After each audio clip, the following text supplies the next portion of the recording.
السادة الوزراء المحترمون، السيد والي جهة سوس ماسا المحترم عامل عملة أكادير دوتلان،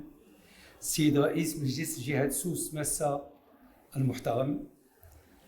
السيد إنغو سبينغلر مدير العمليات في مجموعة اليوني، حضرات السيدات والسادة،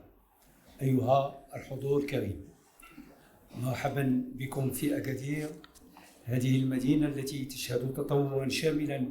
على مختلف المستويات والأصعدة. هذه المدينة التي رسم لها جلالة الملك محمد السادس نصره الله موقعا استراتيجيا وطنيا متميزا في خطابه بمناسبة الذكرى 44 للمسيرة الخضراء، عندما أكد حفظه الله أن خريطة المغرب قد تغيرت، ولم نستوعب بأن الرباط صارت في أقصى الشمال وأكادير هي الوسط الحقيقي للبلاد، مبرزا جلالته أن جهة سوس ماسا يجب أن تكون مركزا اقتصاديا يربط شمال المغرب بجنوبه. انتهى منطوق خطاب جلالته. حضرات السيدة والسادة، إن المشروع الذي ندشنه اليوم يأتي في إطار هذه الرؤية التي يريدها جلالة الملك لهذه المدينة، إذ نعول على هذا المشروع ومشاريع أخرى لتعزيز مكانة أكادير كقطب صناعي في بلادنا، بالنظر للإمكانيات التي تتوفر عليها هذه المنطقة والمدينة من بنيات تحتية صناعية ولوجستيكية حديثة، بالإضافة إلى نظام التكوين المهني لكي يتكيف مع احتياجات المقاولات، خاصة بعد أن تم مؤخرا إطلاق مدينة المهن والكفاءات لجهة سوس ماسا، والتي توجد على بعد أمتار من هذا المصنع الجديد لمجموعة اليوني الذي نتواجد فيه الآن. هذا المصنع المتخصص في تصنيع الكابلات، والتي تعد من بين المكونات الأساسية في صناعة السيارات، سيعزز استثمارات مجموعتكم الرائدة في مجالي الكابلات والتنقل الكهربائي، والتي تملك حوالي 11 وحدات صناعية في مختلف جهات المملكة. كما كانت سعادتنا كبيرة عندما وقعنا في ماي 2023 مع مجموعتكم على مذكرتي تفاهم واتفاقية ضمن خطة لتطوير استثماراتكم في المغرب كتمتد إلى سنة 2027 باستثمار لا يقل عن 932 مليون ديال الدرهم، ما من شأنه خلق أزيد من 7100 فرصة عمل جديدة، وهو ما يؤكد كذلك ثقة مجموعتكم في ديناميكية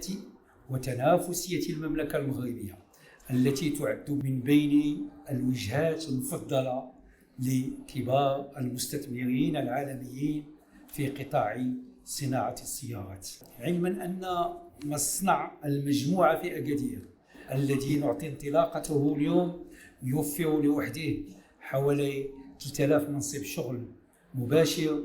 ما سيساهم في تحقيق أهدافنا فيما يتعلق باستراتيجية التشغيل التي نوليها اهتماما خاصا. ومثل هذه الاستثمارات من شأنها أن تعزز موقع بلادنا في خارطة صناعة السيارات العالمية، لا سيما وأن المملكة أضحت أول منتج للسيارات السياحية على صعيد القارة الإفريقية، والمصدر الأول للسيارات الحرارية إلى الاتحاد الأوروبي، علما أن بلادنا خطت خطوات عملاقة فيما يتعلق بالسيارات الكهربائية وصناعة البطاريات، وهو ما مكننا اليوم من الوصول إلى طاقة إنتاجية تصل لحوالي 700 ألف سيارة سنويا، وطموحنا أن نصل إلى 1,000,000 سيارة سنويا في أفق 2030، علما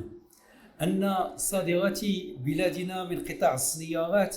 تجاوزت 115 مليار ديال الدرهم، تقريبا 12 مليار ديال الدولار خلال الأشهر التسعة الأولى من سنة 2024، مسجلة ارتفاعا بنسبة 7% مقارنة مع نفس الفترة من السنة الماضية، وذلك بعد نمو بنسبة 28% سنة 2023، مما يضع قطاع السيارات في صدارة الصادرات الوطنية. حضرة السيدة والسادة، لا يفوتني أن أشكر السيد الوالي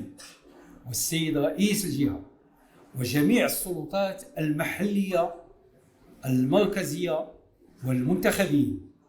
والمركز الجهوي للاستثمار على دعمهم لهذا المشروع الذي يعد نموذجا حيا لالتقائيات السياسة العمومية، كما يبرهن على فعالية البرنامج الجهوي لدعم الاستثمارات وتكامله مع الميثاق الجديد للاستثمار ليصبح مثالا عمليا للعدالة المجالية التي نسعى كحكومة إلى تحقيقها. فهذا المشروع يمثل لبنة أخرى في تطوير المنظومة الصناعية بجهة سوس ماسا التي تعرف تحولات انتقالية على مختلف المستويات والأصعدة، سيجعلها في مستوى المواعيد المستقبلية التي ستعرفها على غرار كأس إفريقيا للأمم في 2025 وكأس العالم 2030 التي انطلقت مشاريعها في الميدان. لتكون بذلك جهة سوس ماسا على موعد مع مستقبل مشرق تتهيأ له بمشاريع أخرى استراتيجية لا تقل أهمية على غرار توسعة ميناء المدينة لتلبية الطلب المتزايد على خدماته في الاستيراد والتصدير، وتوسعة مطار المدينة ليستوعب 6,300,000 مسافر سنويا، لتتعزز بذلك مكانة المدينة كمنطقة ذات جاذبية للمستثمرين، موثقة دورها الاستراتيجي في الاقتصاد الوطني، وتتبوأ المكانة البارزة التي تستحقها. وإذ نجدد الشكر لمجموعتكم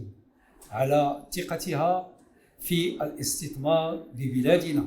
فإننا نؤكد لكم أن الحكومة والسلطات المحلية لن تدخر أي جهد في دعمكم ومواكبتكم لإنجاح كل مشاريعكم داخل المغرب، وشكرا لكم.